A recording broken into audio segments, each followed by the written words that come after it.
That's quite a little nothing you're almost wearing. I approve. That's a quotation from James Bond himself in the movie Diamonds Are Forever from 1971. I saved this box. It's from a different model, but this would have come in the same box. 399 yen is around $4. And then this thing came out in, where's the date again? 2006. And then if you want to pause, there are the other cars and whatever vehicles in this collection. Alright, so 1/72 scale, let's keep that in mind as well. So this is the Moon Buggy from that Diamonds Are Forever. It seems to be a very, very minor kit. So there's a little radio dish thing here. And then we'll take it off the stand. This Moon Buggy was conceptualized by production designer Ken Adam and engineered and built by custom car designer Dean Jeffries in California, I believe. After the movie, it did a bunch of tours, promoting the movie, and eventually it fell into disrepair, this real movie prop.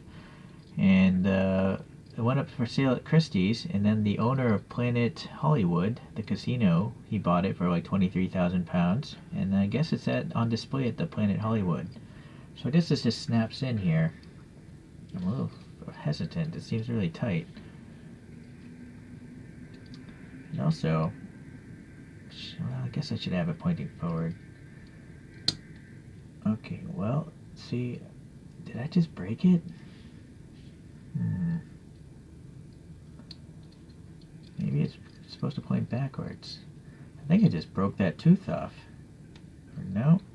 It's like one side of this thing has a tooth, but did both of them have it? I'll actually rewind. No, there's a piece of plastic in there. So, I broke it already. So that's weird. From 2006, I guess this plastic is brittle now, but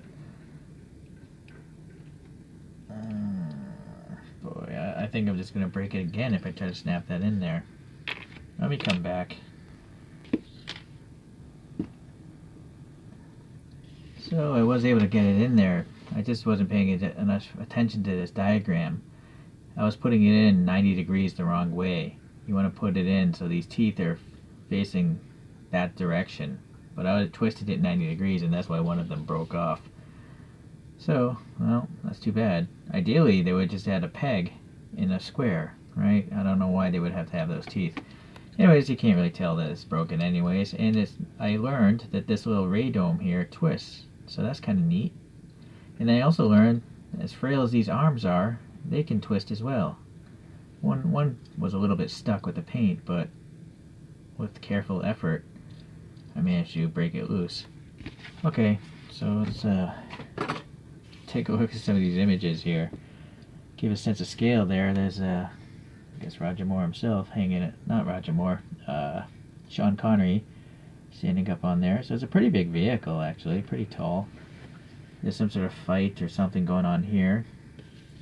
The story is there was like I think a movie set going on, and they're filming like a movie of this space adventure or something, and Bond had to escape quickly, so he hopped in one of these movie prop vehicles, and then he busted out of this gypsum plant where it was shot, and then yeah, I haven't seen this movie in decades, so I can't remember the scene myself. I should have probably looked it up on YouTube, but anyways, let's continue on.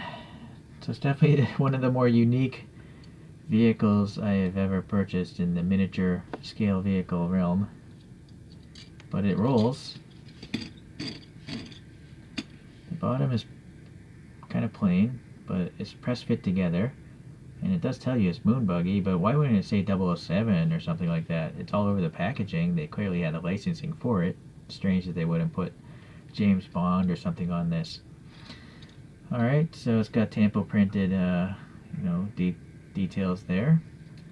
The arms move as you saw. It's got these headlights here. I really like this clear dome that the person would be sitting in, but I don't think this moves. No, it doesn't seem to. There's actually a seat in there. Look at that silver seat in there. And oh, look, there's even like a dashboard. You can see little buttons and stuff in there, so that's kind of neat. This red ball is actually spinning. I don't know what it was in the movie, but it's interesting. And then yeah, you saw that the little ray dome does twist around, so that's kind of neat. So, I mean, if you love James Bond, this is actually a pretty cool little replica. So I'm glad I have it. Alright, let's compare it to a couple other models here.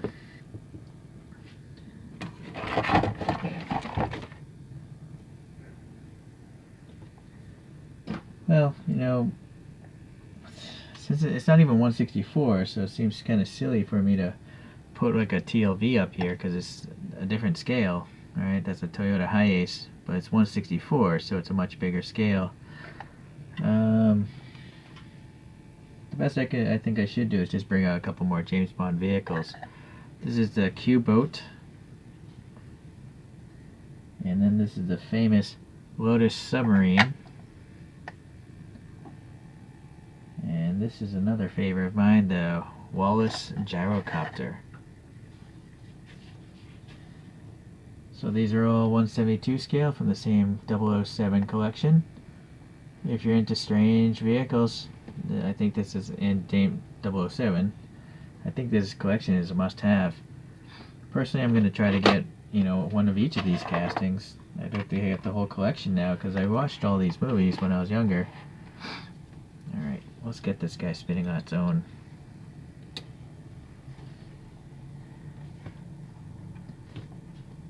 So it's very rare for a Kyosho to have moving parts, but this one actually has 4 that I could count. The ball, the radar, and the 2 arms. I guess 6 if you count the axles, you know, the thing can roll. So it's an interesting piece of Kyosho model making history. So just be mindful if you get it though. Don't put that radar tower in the way I did or you're going to snap off one of the teeth. But even if you do, it's not a big deal. Alright. Yeah. Alright, I'll see you around guys. Thanks for watching.